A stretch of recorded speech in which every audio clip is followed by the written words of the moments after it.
It was a cold January evening in 2011 when Ellen Greenberg's fiancé, Sam Goldberg, returned to their apartment in Philadelphia. The door was locked from the inside.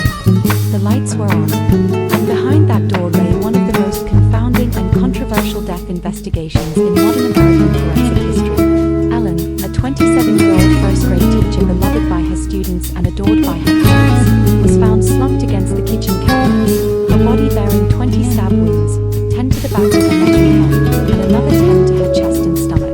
A knife was still embedded in her chest when emergency responders arrived. At first glance, detectives saw what appeared to be a violent homicide.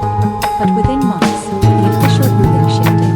The medical examiner's office first labeled her death a homicide, then reversed it to suicide, a move that would ignite over a decade of controversy, lawsuits, and public outrage.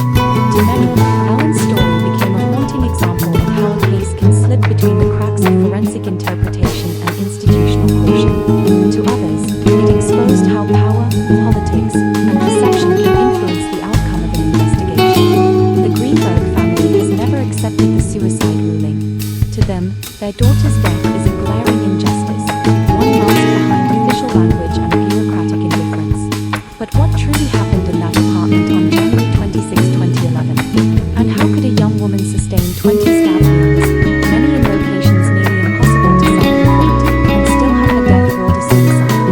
Tonight, we revisit the Ellen Greenberg case, a mystery that continues to divide experts, investigators, and the public. A story of grief, persistence, and the uneasy intersection between forensic science and faith in the system.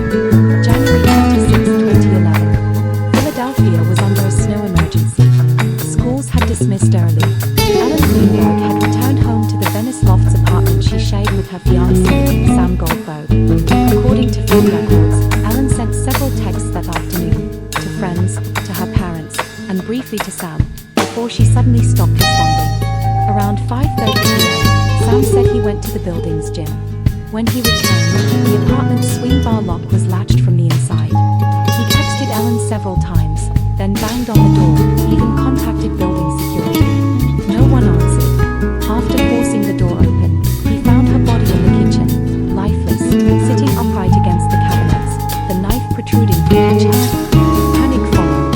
Paramedics arrived, and police began photographing the scene. There was no sign of forced entry. The windows were locked.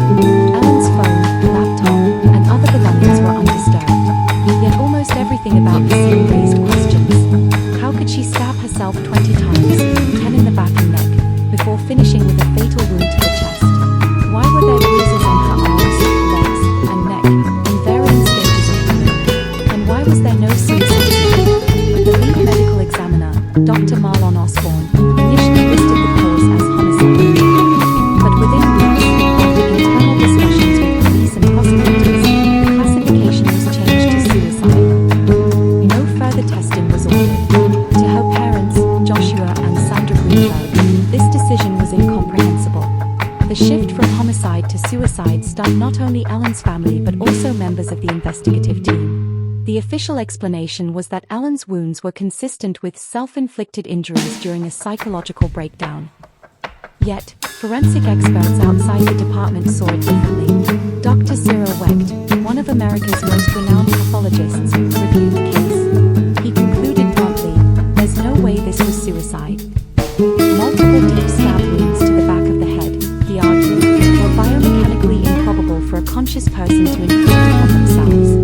Emails later revealed internal disagreements between investigators and medical officials. Some detectives reportedly refused to close the case as suicide, citing inconsistencies in blood patterns and injury locations.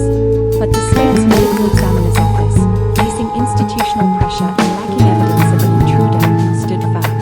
The official cause, suicide. The case was closed. The Greenbergs refused to let that be the final word. They began their own private investigation, consulting independent pathologists, forensic scientists, and legal experts. Each new opinion deepened the mystery rather than clarifying it. In forensic pathology, intent is inferred, not proven. The body tells a story, but interpretation depends on human judgment. In Ellen's case, that judgment has remained deeply contested. Independent experts found that several of the stab wounds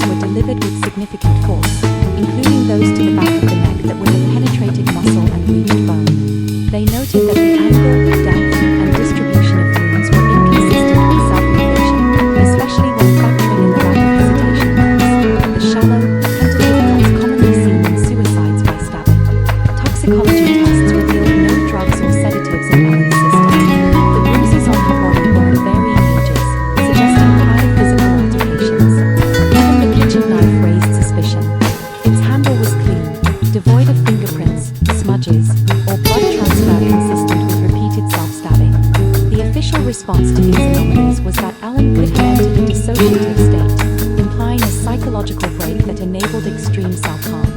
But to her family and many forensic scientists, that explanation seemed far-fetched, an attempt to retrofit the evidence to match the suicide ruling rather than question it. By 2019, the Greenbergs had filed multiple lawsuits demanding the case be reopened. Their attorney, Joe Podraza, accused state officials of intentional obfuscation, of bending medical truth to fit a narrative that avoided embarrassment for local law enforcement. Court filings included affidavits from pathologists like Dr. Webb and Dr. Wayne Ross, who reiterated that Ellen's injuries were inconsistent with suicide. Meanwhile, the city's attorneys argued that the evidence did not meet the standard to prove homicide beyond reasonable doubt.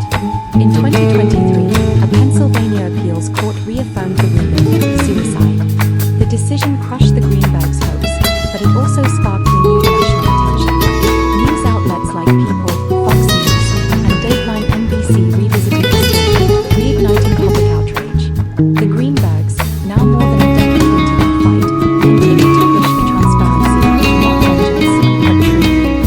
They've become accidental advocates for forensic accountability, asking, how many other families have been told impossible stories about their loved ones' deaths? Social media turned Ellen's case into a public investigation. TikTok creators analyzed autopsy photos. Reddit threads dissected court documents. Online sleuths compared wound diagrams, reenacted timelines, and questioned the official findings. Some criticized the state's handling as incompetence, others suspected cover-up. Theories ranged from police negligence to more elaborate conspiracies involving corruption or favoritism. While some claims drifted into speculation, the central concern remained: how could such extreme wounds be self-inflicted? News organizations struggled to balance sensational headlines with sensitivity. For the Greenbergs, each article was a double-edged sword. Exposure meant pressure, but also pain. Yet, without the media, their case might have been forgotten entirely. Ellen's case transcends her individual tragedy. It's a window into a national problem: the inconsistency of death classifications across medical examiner systems.